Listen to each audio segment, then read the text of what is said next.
I love being in the bus lot and hanging out around the speedway, walking my dog around turn 1 and 2 and throwing the ball. It's cool. I don't know, Roger, he poops on the lawn, so he might get in trouble. But apart from that, I always pick it up. Dude, $25 an hour to get someone to pick it up for you, bro. No. If I did that, my wife would kill me.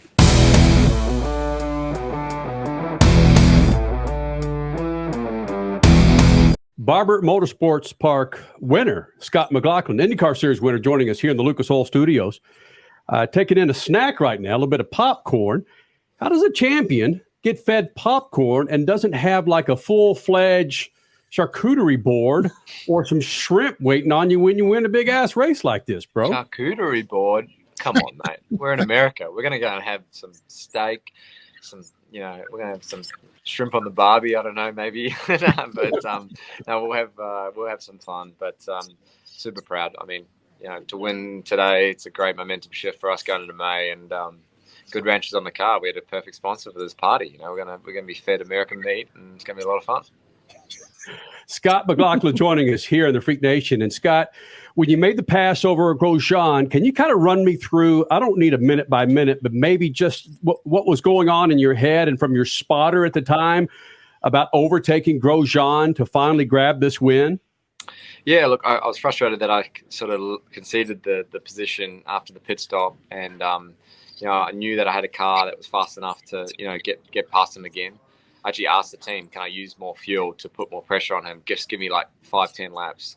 And they did. And I knew that was my chance. That was my opportunity to just make it happen. And, I felt like I took it. And, he made a mistake and I had to make that move. And to get him going into 8 there was a very, very good thing. And I was able to control the race from here on in.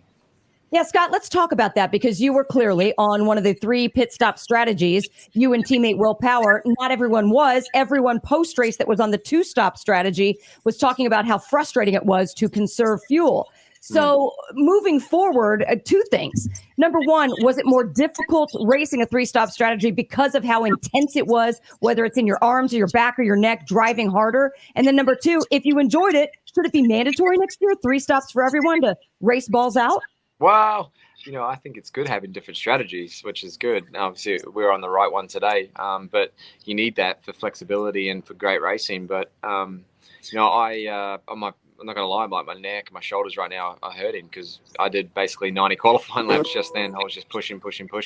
Ooh. And, I'm super, I was glad that we could just genuinely race on pace. I call that the happy driver strategy. There's no fuel saving. You don't have any frustrations. It's purely just go. And, that's so much fun. And I think I knew this morning after the warm up, I'm like, guys, we have a great car. We need to just use this and take the risk if there's yellows and we lose out on this, so be it. We're not in a position to, just conserve right now. We've got to try and win on pace. And we did that, and super proud of my team. They just gave me a great car, put me on a great strategy. And we just got it done. Such a satisfying result. Scott McLaughlin, winner of the IndyCar race at Barber Motorsports Park. That kind of shocks me. You're talking about some stiffness and so forth. You raced stock cars in Australia, V8 supercars. Is your body still getting used to racing open wheel with the greater G-forces that are playing on you? Yeah, I mean, I think everyone up and down pit lane will be sore. It's very hard to train for, we train very hard, don't get me wrong, and I've upped it this year. But I think, it's hard to train for what we just went through, especially on a 3-stop strategy. So it's a lot of fun, and trying to test yourself, man, against machine in some ways is what we do it for. But this is 20, 50 times harder than a supercar, no doubt. It's just that it is. And, I've been building my fitness up over the last few years. And I think today, showed how much more fit I am compared to when I started, because I think my neck nearly fell off here when the first race that I had here last time. So I think 2021 was my first race here. So it was a wake-up call for sure. Whoa. All right, I want to read you in line with what you were just saying right there. And before we let you go, I want to read you a tweet that came out because the NASCAR race was rain delayed. They will race, of course, tomorrow, Monday. Landon Castle tweets out, and I want your opinion. NASCAR drivers are the most versatile professional racing drivers in the world. More surfaces, racing styles, track types than any other series. F1 is a true specialist-focused, singular style of racing, while a modern Cup Series driver must be a jack of all trades. Discuss.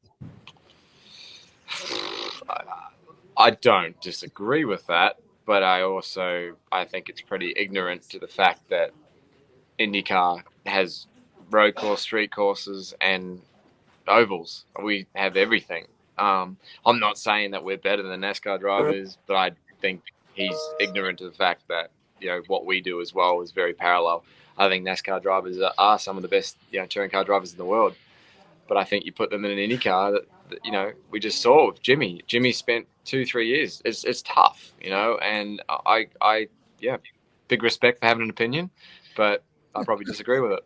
And he probably is going to have his neck hurt quite a bit if he ever got into an IndyCar and tried to. Hey, look, he's welcome to come drive my car if he wants. If he goes faster, then I'll give it to him.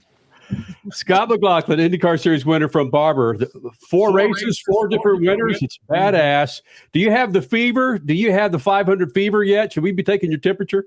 One more day, and then it's May. So that's and then we'll have the fever. But I'm going to get down to the GP early, and I love being in the bus lot and hanging out around the speedway, walking my dog around turn 1 and 2, and throwing the ball. It's cool. I don't know, Roger. He poops on the lawn, so he might get in trouble. But apart from that, I always pick it up. Dude, $25 an hour, get someone to pick it up for you, bro. No. If I did that, my wife would kill me. Scott, it's always fantastic when you roll the Freak Nation, buddy. Thanks for doing this, man. No, appreciate you guys. Thanks for having me.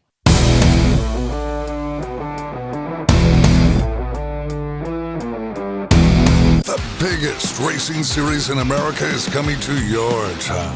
The Enjoy Illinois 300, presented by Ticket Smarter. Get your tickets now at WWTRaceway.com. Brought to you in part by the Office of Illinois Tourism and Illinois South Tourism.